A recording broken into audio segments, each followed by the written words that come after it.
Hey everyone, you are tuned in to your favorite teacher, Ms. Archer, and today we're going to get into what it's like being a first-year teacher, my journey, students' journeys, parents, student-teacher relationships, parent relationships, and just every aspect of the education system.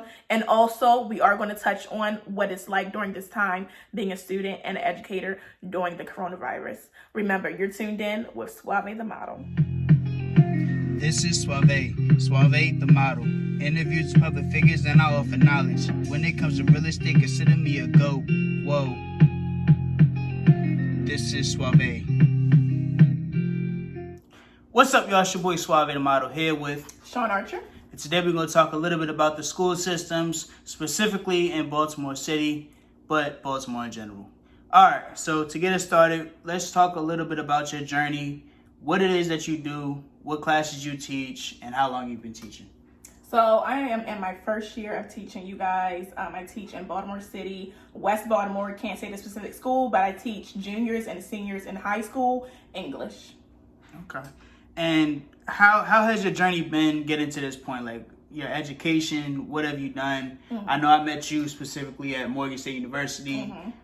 How was that journey from freshman year to senior year? And, you know, how was that college experience for you? Mm-hmm. Well, college is kind of a grind, right? They say either you have good grades and sleep and you don't party. You party and have good grades, which means you don't sleep. I was the type of person who I could do all three. I slept, I partied, and I got good grades, but I was light on the partying a little bit. From my freshman year to my senior year, I was just really focused. I had friends from my freshman year that started to drop out and drop off, but I was just really focused on getting that degree. I was an English major. I love reading. I love writing. I love literature in general. And yes, I just enjoy college. It's a fun experience. I think a lot of people should experience college if that's your path. And I know even exactly how I met you was at your job. How was it to work and go to college both at the same time? Because I know you were an employee at one point, you were a manager at one point, all at the same time while doing college. And you had over a 3.5, right? You had a high GPA. So how did you manage to do that? Because I know me, when I was in college and you know, working, it just didn't work out. I had to do school by itself. I couldn't do both at the same time. How was that time management, school, and how did you manage to do that? Well, first and foremost, I forgot I met you at my job. I thought we met at school. Right. But, well, I worked from my freshman year to my senior year. Right. And like you said, I went from just a seasonal employee to a manager at my job. It's just all about balance. And luckily, my job wasn't like high pressure. Like I worked in, what is it called? Oh my goodness, retail. So it wasn't too much high pressure. We had a small little bit employees. It was a very lighthearted job working in a shoe store. But it's just all about time management. Your calendar should be your boss. Everybody should have a planner. You need to know that you need to allocate time for schoolwork. You need to allocate time for, okay, this is the time I'm going to work. This is the time I'm going to study. You have to manage your time. And honestly, if you're in college and you do have a job, your schoolwork, since you're paying for it, and those are thousands of dollars in student loans, it should be your first priority. Because ultimately, you're not going to want to work that job that you're working in college after college. You want to level up and use your degree. So just all about managing your time. Get a planner. Your calendar's your boss. And what was your exact major? What was the major that you went into, and how does that major apply to your career that you've gone into? Or does it not apply really that much? Or just, you know, general studies? No, so my major was English. My concentration was in creative writing. Under your major, you can have multiple concentrations. Like under English, there's a concentration for law, marketing, and whatnot. But mine was creative writing. And since I teach English language arts now, it definitely transitions into my current career. And yeah, it's just useful for my career. The one thing that I probably should have done was to minor in education, because just being an English major, I didn't get my teaching certificate. Or I could have did a dual program for my bachelor and my master's, which would have been very overwhelming for me. That's why I didn't do it. But Morgan does offer a dual program where you can get your bachelor's and your master's in secondary education at the same time. So how do you feel like social media has affected the learning and educational system? Because I know, even for us, it was different from our parents and those parents. How do you feel like education and social media has been affected together? So education and social media, well, students cannot let go of their phone. My school personally, when we started out at the beginning of the year, we tried to introduce something called Yonder Packs. If you don't know what these are, there are certain celebrities like Chris Brown, I believe, Dave Chappelle or Kevin Hart, one of them, they use these Yonder Packs at their shows. And what you do is you put your cell phone in the pack, and it has like a magnetic lock on there, and you cannot get it out until you exit the venue. So that's what our school tried. Let me tell you. Let me tell y'all how these students broke the Yonder Packs in like the first 2 weeks, right? They had to put them in there at the beginning of the school day, and they just started breaking them open somehow, some way. But students at my particular school, I can't speak for any other school, it's just about focus. You need to be more engaging than social media, which creates this, I don't want to say unattainable standard, because it can be attained. First year teacher, I had some difficulty with it, but it's just like you're competing with the social media. You're competing with a cell phone for attention, and that's not how it should be. But students just need to know the value of why they're sitting there, and of course we need to make engaging lessons. So that's how social media has kind of impacted just the engagement. I got to be more engaging than that cell phone. Right. So how was the experience different for you going from student to teacher? What is the experience like from your personal experience, and what have you changed from what you've learned from your each and every teacher that you've had to you being that teacher now that you got to go from, I don't know about you staying up in class or you being, the class clown and everything like that. How do you adjust your lessons for each and every single student? Because me, I was bored in class because I knew it already, and it was just, the lessons were just so easy. But at the same time, I still had to learn a little bit. But I just was like, this teacher don't know what they're doing. How do you take your experiences and make it your own to be that teacher that everybody likes and loves? Okay. Well, relationships are first and foremost the most important thing about teaching. No one cares what you know until they know that you care.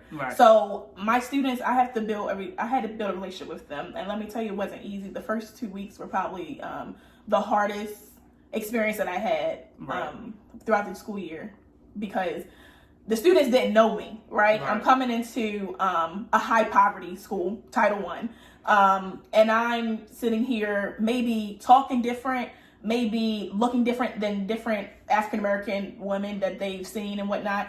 And so how you come off to students and how you say things to students or anybody impacts their view of you. So I just had to hone in on who am I and who do I want to be to them, and show that and reveal things about myself as we build a relationship. Things that I've taken from my teachers, my favorite teachers were probably my 7th grade English teacher and my senior year pharmacy tech teacher. And it was just about how they related to me, how they got to know me, how they got to know my interests and whatnot. My 7th grade teacher, of course, English, I loved reading and writing. So she engaged with me with what I liked. If I liked reading and writing, she told me to join the writing club, and she helped me out getting published in our school magazine and whatnot. My pharmacy tech teacher for 12th grade, he engaged with my group of friends and us by relating to pop culture. I remember I'm not even about to say it because it's kind of like inappropriate for right now. But he engaged with us about some things that was happening in pop culture in the Black community. That was big because he was like a geeky, a Caucasian man and whatnot. So it's just about engaging the interests of your students. And then you ask the second question about how do I form lessons for each and every learning need. That's like a completely separate, I can go on and on about that. The learning needs of students are very individualized. Of course, everyone is different. I feel like everyone should be on an independent learning plan or an IEP, because independent educational plan, because everyone may be at different levels, At my school, we have a high level of students who are not on grade level. So our average reading level, I teach at a high school, is in elementary school. So I'm at a high school level. I teach in high school students, high school age. Our average reading level is about 3rd grade overall in our school. Right. So it's very difficult to teach these complex texts, complex work to students who are so behind in grade level. But for those who have like IEPs and whatnot, they have listed what they need to, what accommodations they need to succeed: graphic organizers, notes and outlines, highlighters, things like that. And for anyone who is advanced, of course, we adjust the lesson for them as well. Give them harder questions, give them a different activity. And a lot of good activities to do in classrooms that are very diverse is split those classrooms into like 2 or 3 groups based on their capabilities, right? And then you want to give them different activities to do, and based on their capabilities, whether they were present when you were going over certain things, so that way they can catch up. Right. So it's just all about this thing called scaffolding and differentiation that, of course, other teachers may know if they're watching this. It's all about doing those things. And this basically just means making different instruction for different groups of students. See, I actually agree with that, because I'm currently right now in the Job Corps program, and that's the problem that they're having right now is, making sure each student is moving at a reasonable pace while also making sure no child is left behind. But I think that whole no child left behind thing is kind of like, it's kind of like holding the child back when it's not supposed to, because like you said, students are abusing that ability to say, well, I'm not going to fail because you got to pass me. You got to make sure I do what I got to do. And I think that is something that could be changed. How do you feel like, or what do you feel like could help improve the students' drive and ambition to go and reach that level on their own will? So it's definitely about intrinsic motivation. So a lot of schools like to give incentives and different like outside prizes, right, for student achievement. That's I'm sorry, I forgot the word, but that's not intrinsic motivation. It's not coming from inside of them. It's not coming from their own free will. Right. And I think that's a very important thing, that people are motivated by what's inside of them because they want to attain something versus, oh, I want a piece of candy. I want a bag of chips. I want to go on that trip next week. Because at the end of the day, when they graduate, when they get out to the real world, there isn't going to be some outside source offering you something, dangling a piece of gold in your face saying, well, if you get this job, then I'll give you this big mansion. I'll give you a Tesla. I'll give you whatever your goals and dreams and aspirations may be. So I think it's just all about showing students how the work that we're teaching them, how this book about The Handmaid's Tale, about a dystopia, can impact you in the real world, or how you can use this math problem in your real world like choices after school. We need to get them hands-on to do something, especially in city schools, because sometimes they don't have the best environment around them, right? A high crime rate, maybe, who knows, their parents aren't there. They don't have parents at all. So they aren't going to have too much intrinsic motivation. You have to teach them how to, want more for themselves. So that was right. You made a good point about the whole not having a parent and those who do have parents. How is your relationship with the parents and those who don't have parents? How does that play a part into those who, into that success of that student who does have a parent versus those parent who doesn't have, that student who doesn't have a parent, and then those who have a parent but just, you wouldn't even be able to tell. How does that play a role in their success, or those students that you dealt with?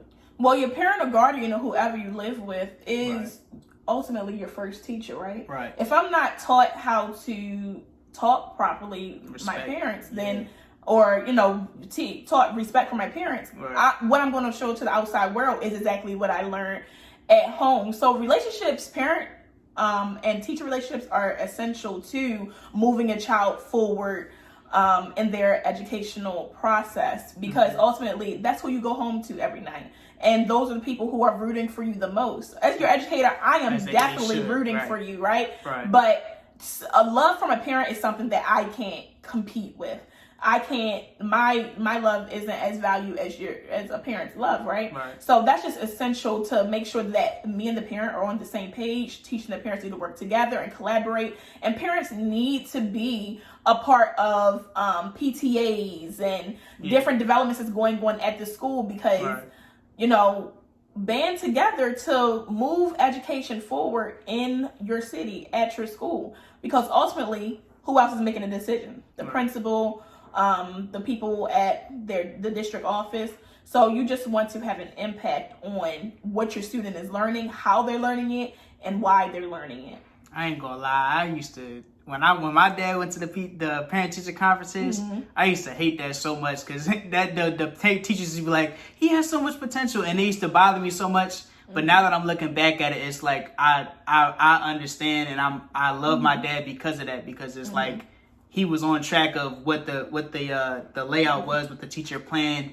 It really meant something. And even my dad with my little brother is just like, I see why he asked for the what was that called? The layout of whatever was kind of like the syllabus. The syllabus, yeah. He used to have a syllabus, and I used to have to hand that to him. And it really does help, because now it's like, not only do I care, not only does my teacher care, but my dad cares. And it's consequences, but they're not as detrimental as you'll get killed if you don't do this work. And it does ultimately end in that, as unfortunate as it is, that if you don't go to school, you're raising your risk of getting killed. And anybody watching this, I really do hope that you understand that death is not, it shouldn't even be an option. Death and jail, that shouldn't even be an option. Exactly. But because of the way that the world is, and this coronavirus and everything like that, it's becoming more and more of an option to those out there dealing drugs and killing for their kid. Because if you take away from my money, I have no choice but to take you away. So don't let that be an option for you, and just keep your options open. But as that question comes about, how do you feel like this coronavirus is affecting the educational system, and what options can you give those kids who are at home without a computer, without a phone, and forced to just think about that other option, which is drugs and money? Okay. Well, definitely, God bless everyone that's out there, and please stay safe. Practice social distancing. Yeah, I mean, we're taking this risk for you guys, so hopefully you know that, I'm clean. I don't know about you, but I mean, it's about you being healthy, right. I mean, I'm healthy as well. So. I'm coughing a little bit, but I'm fine. Right. But yeah, so the coronavirus and how it's affecting the educational system. Right. Of course, everybody across the country is out of school. I mean, myself, about 2 weeks in February, I got really sick, was in the hospital with the flu. So definitely when this came about, I was like, I'm not trying to be in a place that is really crowded and condensed with people, because I don't want to catch it. So I hope all of you guys are really staying safe at home. Being out of school, teaching high school, that's the only thing I can speak for. We have set up Google Classrooms for each and every period. So we are working diligently every single day to make sure that students are on Google Classrooms and they're completing their work. Mostly what I have posted are reassessments. So if you didn't do too good on a test or an assignment, you can definitely retake it and boost your grade. Also, the whole district has provided work packets, which have each and every subject in there for each and every day. So we're definitely not letting up on education. I see so many memes about parents at home with their children and not knowing what they're doing too. Not knowing what they're doing, but really recognizing how valuable educator's job is.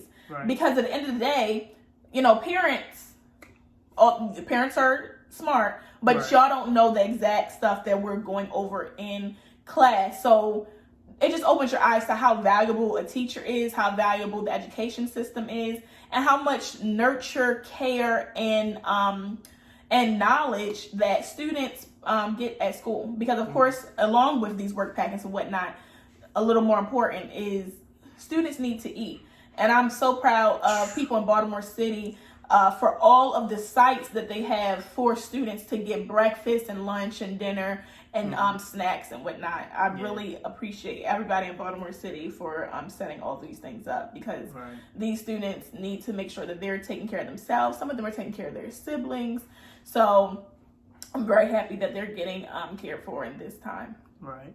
So as we wrap this up, I want to just ask you, what advice or help could you give to those upcoming students, whether it's high school, college, or anywhere around the nation that's looking at you right now and wondering how they can get themselves into the schools and help out, help better the educational system, help, better those students who come to school and that's their only hope, like you said, for those who need food, those who need education.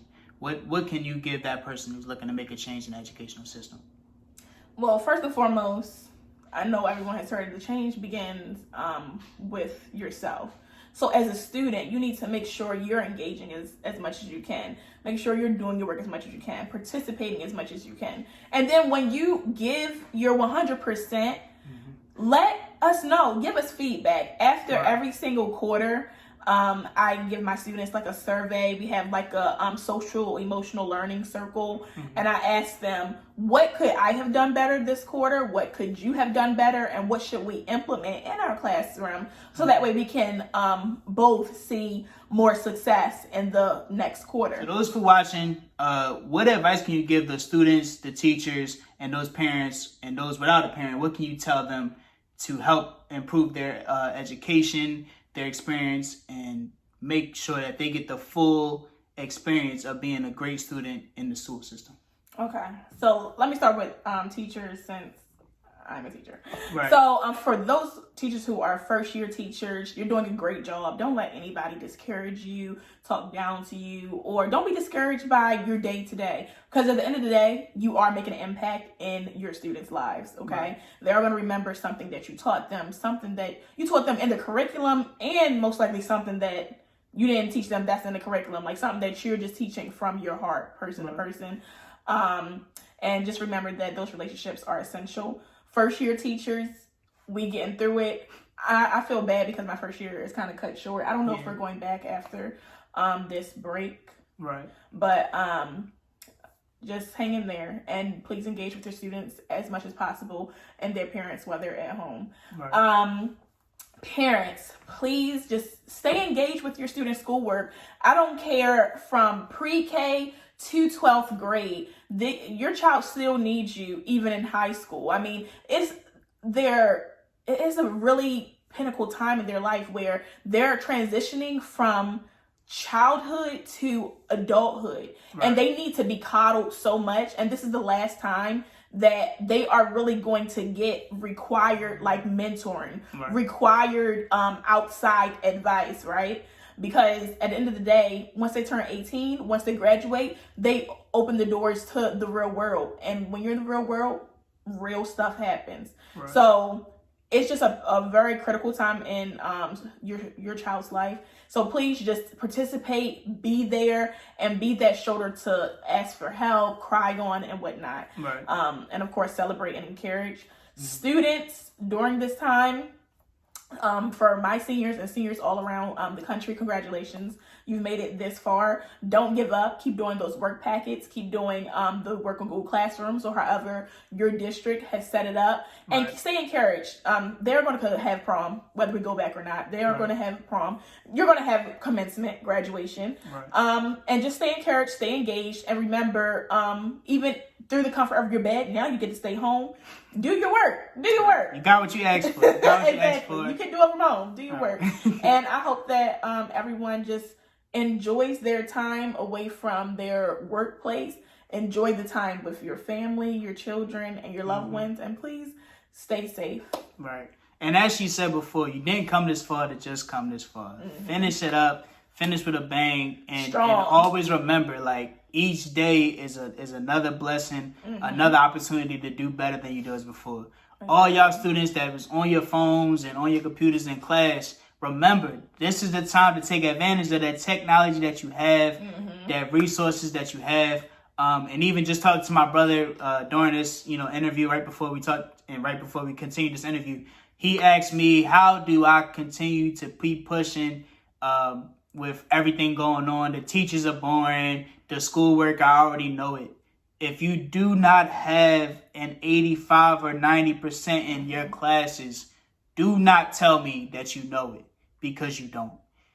You are always open to learning more. There's teachers like Ms. Shawn, Ms. Archer here with me that are looking to help you, but I cannot help you if you do not want to help yourself. I can walk you to the water, but I cannot make you drink it. I'm not preaching to you. I'm just giving you facts, because when my dad went to these PTA meetings, these parent-teacher conferences, I hated hearing that I could do better, you have more potential. I hated hearing that. But now that I'm older, I'm looking at it like, damn, I really wish I could have taken advantage more of that opportunity, of these teachers that's wanting to help you.